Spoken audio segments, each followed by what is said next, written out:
সম্মানিত উপস্থিতি, বহু দূর দূরান্ত থেকে আপনারা বহু কষ্ট করে এসেছেন প্রচণ্ড গরমে। আমরাও এসেছি অনেক দূর থেকে। দুজন বৃদ্ধ মানুষ আছেন, অনেক কষ্ট করে আল্লাহর সাহায্য নিয়ে আপনারা এই গরমে উপস্থিত হয়েছেন। সকলের প্রতি আল্লাহর রহমত ও শান্তি বর্ষিত হোক।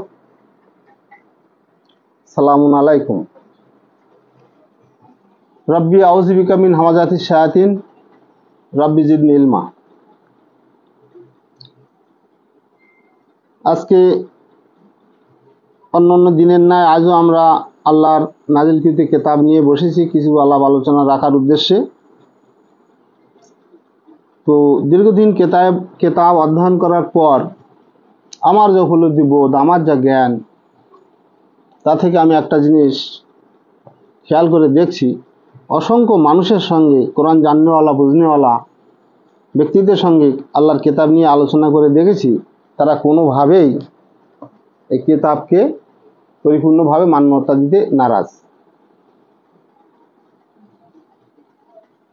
আমার একটা ধারণা, 1 কোটি মানুষের কাছে যদি কিতাব নিয়ে যাওয়া যায়, আমার মনে হয় 99,99,99,900 লোক বয়কট করবে।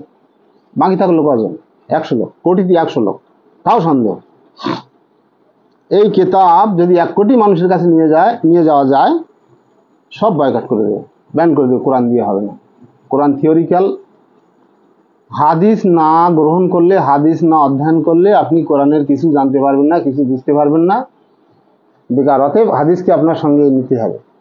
সিয়াসিত্তার হাদিস যেটা বলে সমাজে চলে। তো যাই হোক, আমরা আসল মূল আলোচনায় ফিরে আসি। আজকে একটা সূরা আমি বেছে নিয়েছি। সূরার নাম সূরা মুজাদালা, 58 নম্বর সূরা। কয়েকটা আয়াত আমি পাঠ করব। এই পাঠ করার পরে এই আয়াত থেকে আমার যতটুকু বুদ্ধি আমি উপলব্ধি করতে পেরেছি তা নিয়ে একটু আলোচনা। এই মুজাদালার প্রথম আয়াতে আল্লাহ বলছেন, আল্লাহ অবশ্যই শুনিয়াছেন সেই নারীর কথা। আল্লাহ অবশ্যই শুনিয়াছেন সেই নারীর কথা। এখন যদি বলি সেই নারীকে, আমাকে বলতে পারবো সেই নারীকে? আল্লাহ থেকে সেই নারীর নাম দেননি।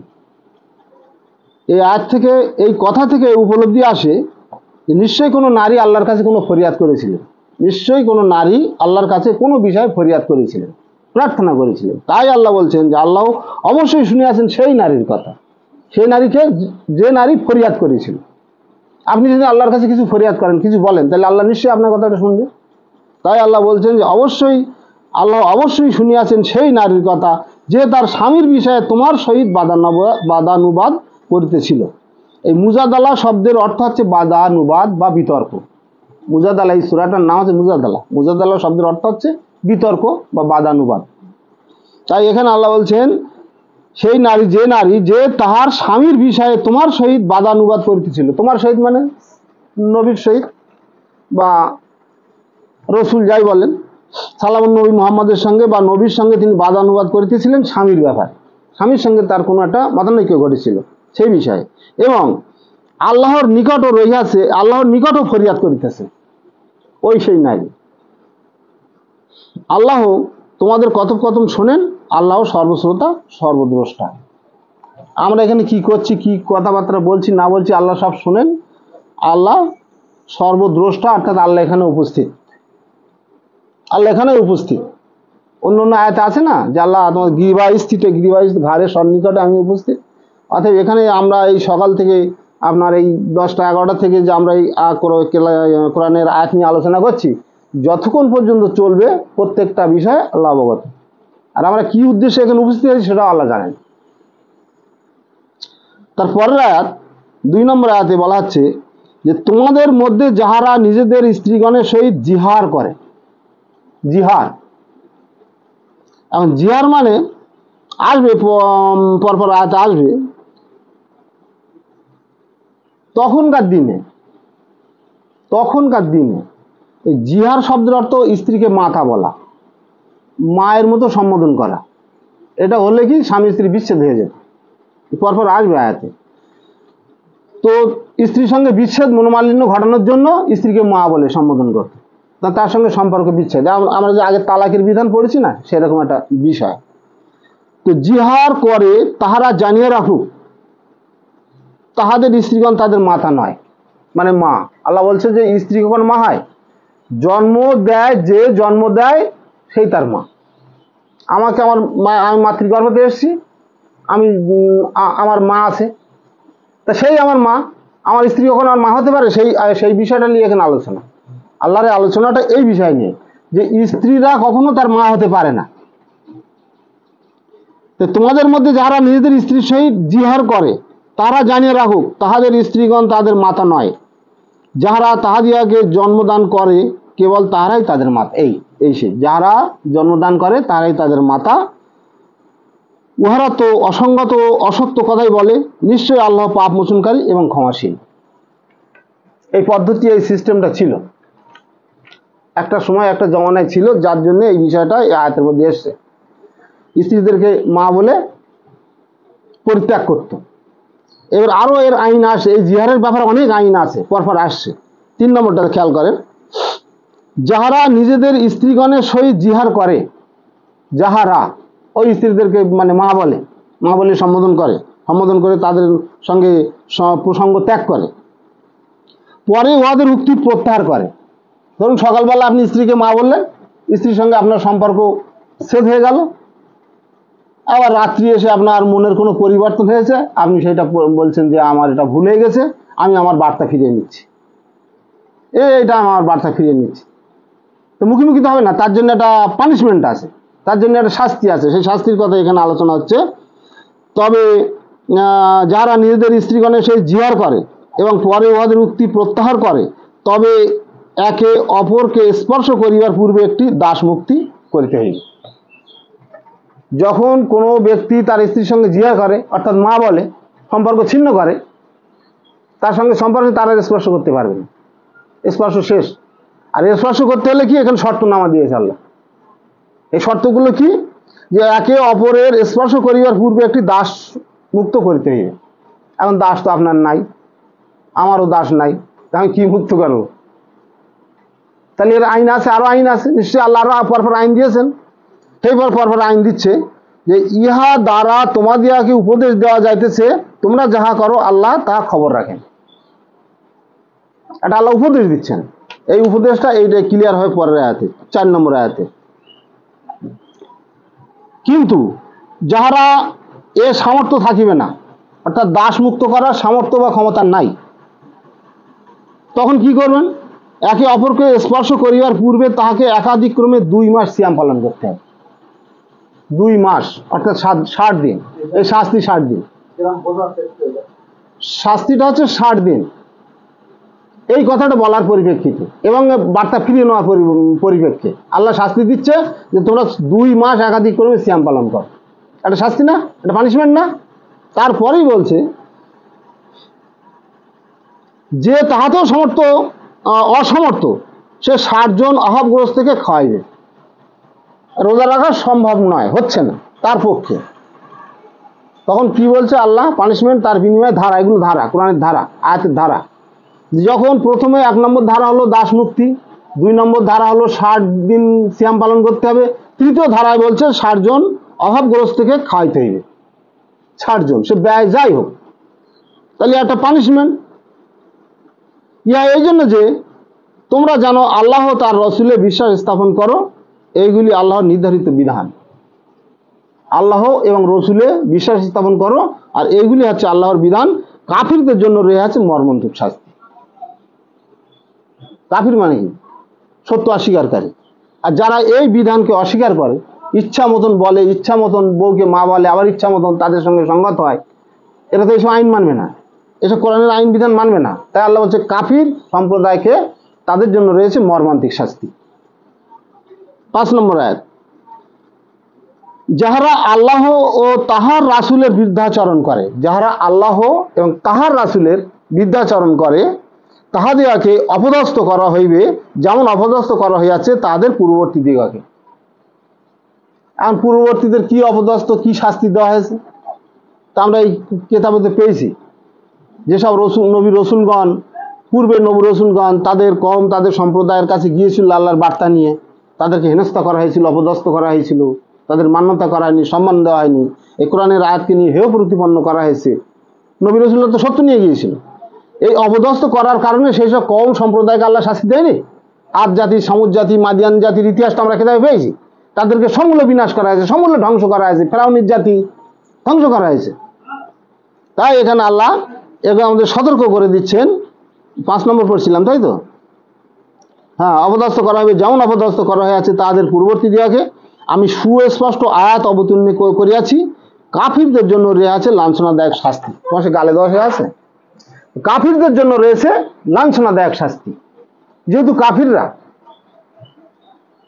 সত্য অস্বীকারীরা, তারা এইসব সীমা লঙ্ঘন করবে, তারা এইসব আয়াতগুলোকে তারা বানচাল করবে, তারা মানবে না, নবী রাসূলদেরকে হেয় প্রতিপন্ন করবে। তাই কাফিরদের জন্য রয়েছে লাঞ্ছনাদায়ক শাস্তি। আয়াত 6, সেই দিন যেদিন উহাদের সকলকে একত্রিত উত্থিত করা হইবে। কোন দিন? সেই আখিরাত, যেটা আমরা বলি আখিরাত, উত্থিত দিবসের দিন, মালিক ইয়াউমের দিন, উত্থিত দিবসের মালিক, কর্মফল দিবসের মালিক। এবং উহাদিয়াকে জানাইয়া দেওয়া হইবে যাহা উহারা করিত। এইগুলো যা ছিল ওরা মনে করে ধামাচাপা। এই যে রসুলের সঙ্গে বিরুদ্ধাচরণ করেছে, গোপনে গোপনে নানান রকম কুকীর্তি করেছে, সলা পরামর্শ করেছে, মুমিনদের ঠকানোর জন্য, মুমিনদের হেয় প্রতিপন্ন করার জন্য, এসব যারা করেছে এগুলো প্রকাশ করবেন সেই উত্থিত দিবসের দিন।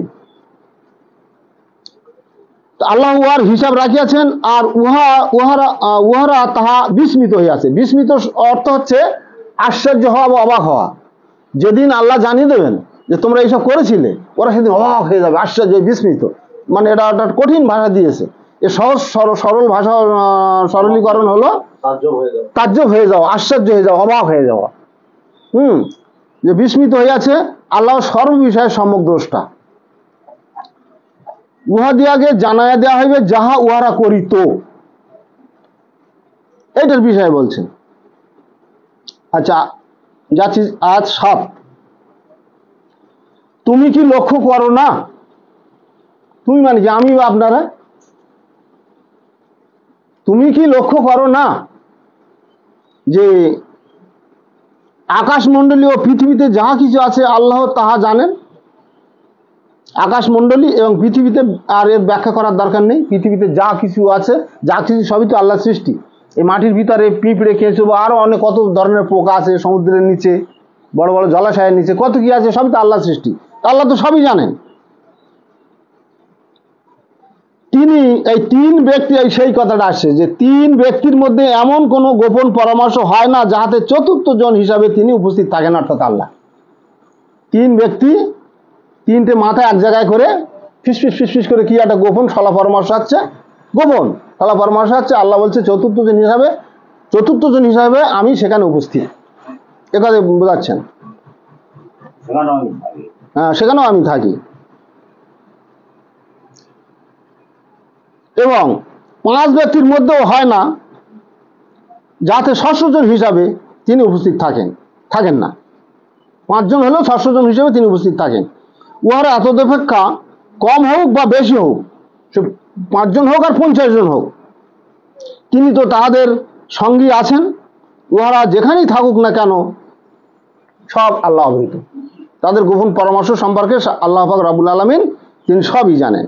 অতঃপর উহারা যাহা করে তিনি উহাদিয়াকে কিয়ামতের দিন তাহা জানায় দেন। আগের আয়াতে বলছেন না যে কিয়ামতের দিন প্রকাশ করা হবে, এখানেও বলছে যে কিয়ামতের দিন জানায় দেবেন। নিশ্চয়ই আল্লাহ সর্ববিষয়ে সম্যক অবগত। তাহলে আল্লাহ লুকিয়ে কিছু করা সম্ভব?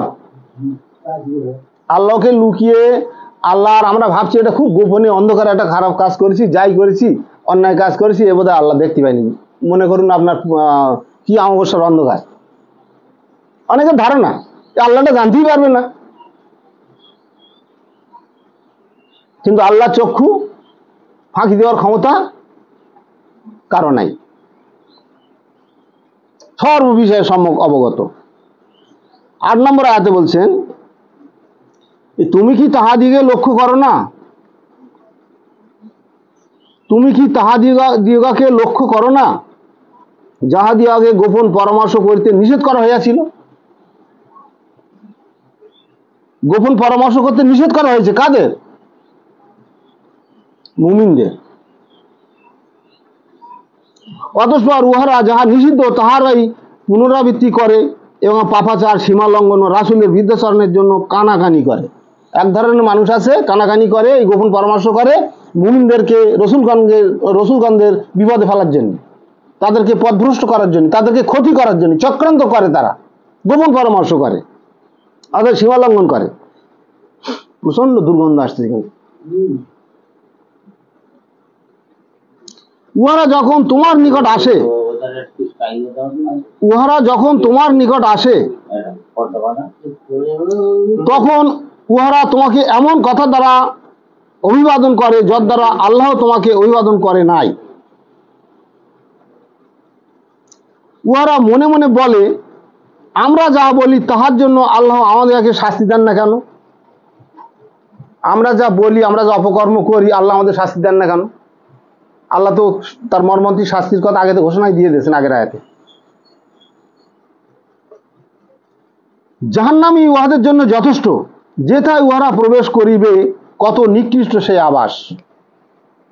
এই যে আয়াতগুলো আমি এক থেকে পড়ে আসছি, আয়াতগুলো একটু ভালো করে আপনারা একটু উপলব্ধি বোধ করবেন, এবং শেষের আয়াতে একটা বিষয় আছে, সেই বিষয়টা এই পুরো ওই যেগুলো আমি পড়াশোনা করছি, আয়াতগুলো পাঠ করছি, তার একটা মূল্যায়ন হবে। হে মুমিনগণ, তারপরেই বলছেন, হে মুমিনগণ, তোমরা যখন গোপন পরামর্শ করো, মুমিনরা যখন গোপন পরামর্শ করে, আগে পরামর্শ করছিল কারা? কাফিররা, ক্ষতি করার জন্য, কিন্তু মুমিনরা গোপন পরামর্শ করে, সেটা পরিষ্কার করে দিচ্ছে। দেখুন যে মুমিনরা গোপন পরামর্শ করো, সে পরামর্শ যেন পাপাচার, সীমালঙ্ঘন ও রাসূলের বিরুদ্ধাচরণ সম্পর্কে না হয়।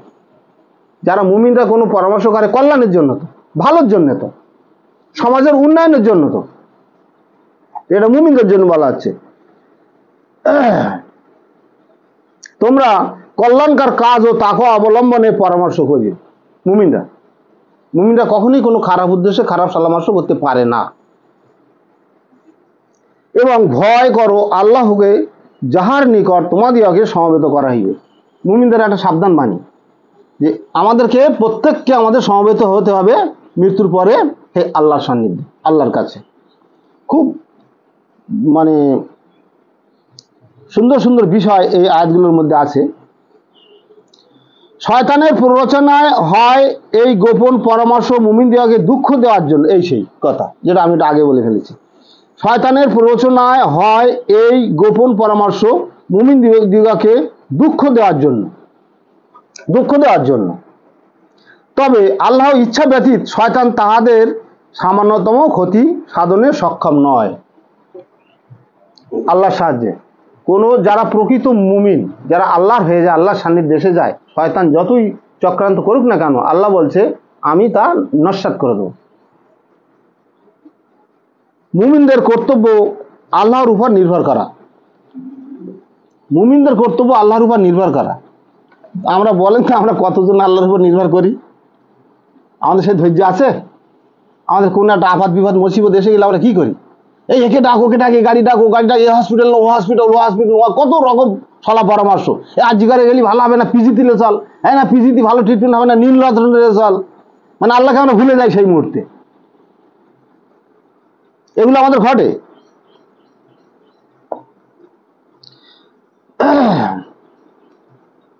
হে মুমিনগণ, যখন তোমাদিগকে বলা হয় মজলিসে স্থাপন প্রশস্ত করিয়া দাও, তখন তোমরা স্থান করিয়া দিও, আল্লাহ তোমাদের জন্য স্থান প্রশস্ত করিয়া দিবেন। আচ্ছা, শেষ হয় না, কোনো আছে মজলিস, একটা মজলিস।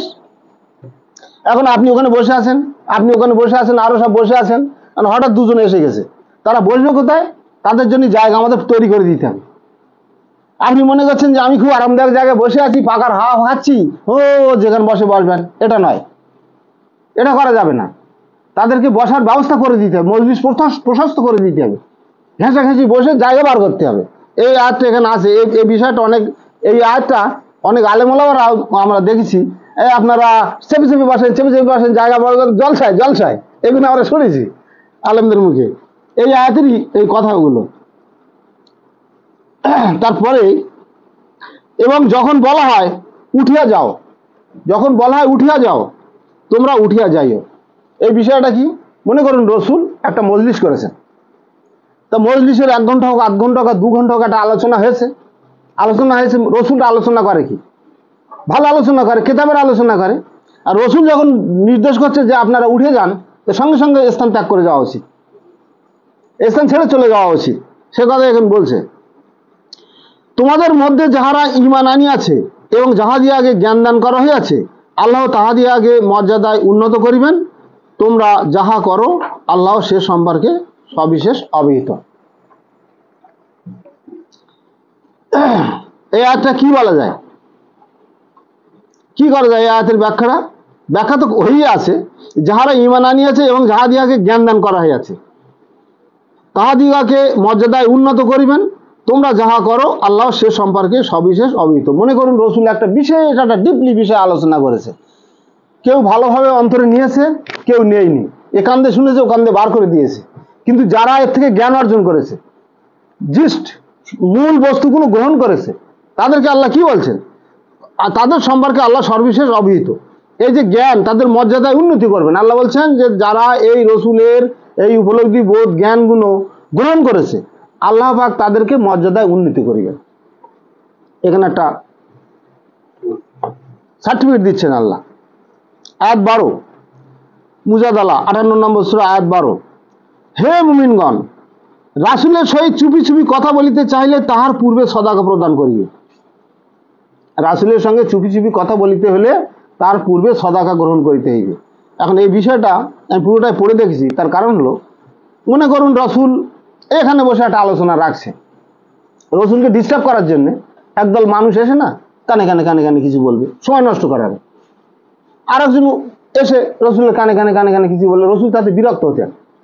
সেই জন্যই বলছে একটা আইন বিধান আল্লাহ দিয়েছে, রসুলের সঙ্গে কিছু কথা বলতে গেলে তোমাদের সদাকা অর্থাৎ কিছু খরচ করতে হবে, কিছু মূল্য চোকাতে হবে। এই মূল্য চোকানোর নিয়মটা কেন দিলেন? যেন মানুষ এই খরচের ভয়তে ডিস্টার্বটা না করে, এই আয়াত আসবে দেখেন যে চুপি চুপি কথা বলিবার পূর্বে সদাকা প্রদানকে কষ্ট মনে করো। তোমরা কি চুপি চুপি কথা বলিবার পূর্বে সদাকা প্রদানকে কষ্টকর মনে করো? না 12টা পড়ছিলাম না 12 পড়ছিলাম।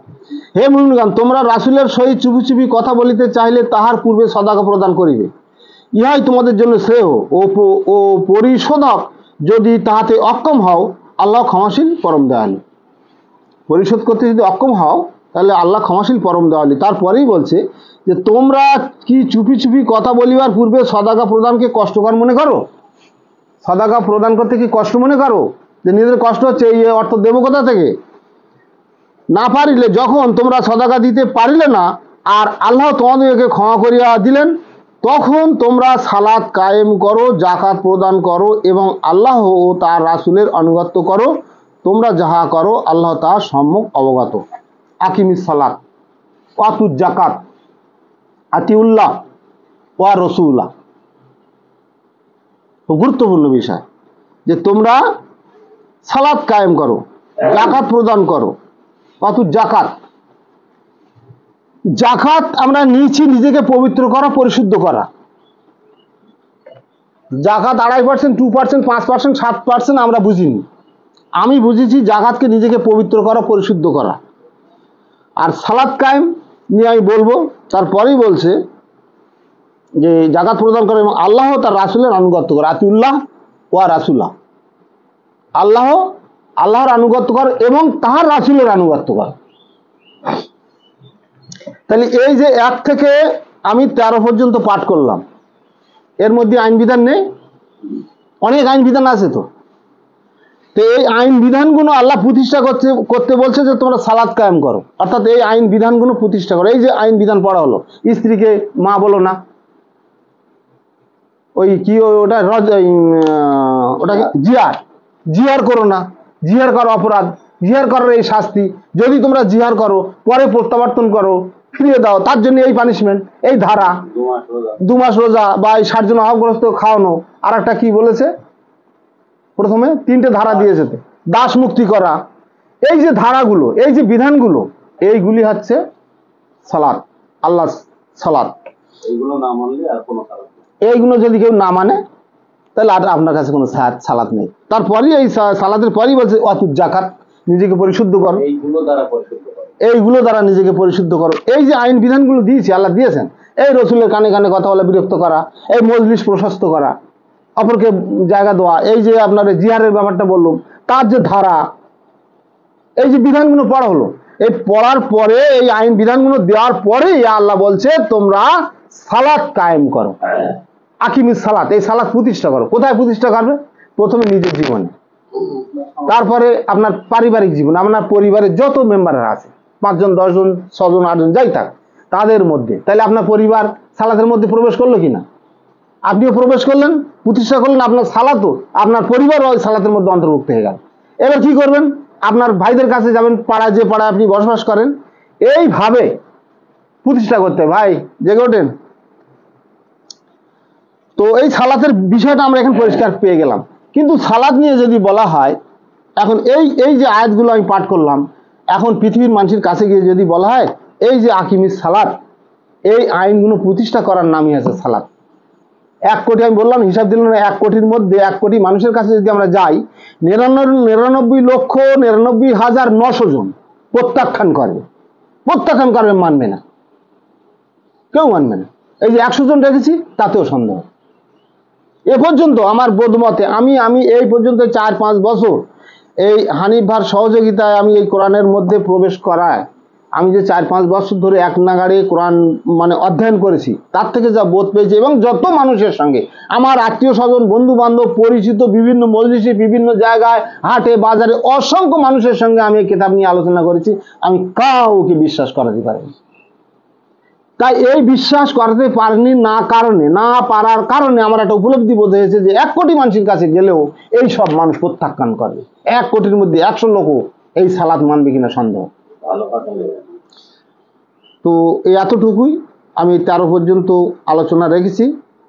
আমার আলোচনা আমি এখানে শেষ করছি। সালামু আলাইকুম।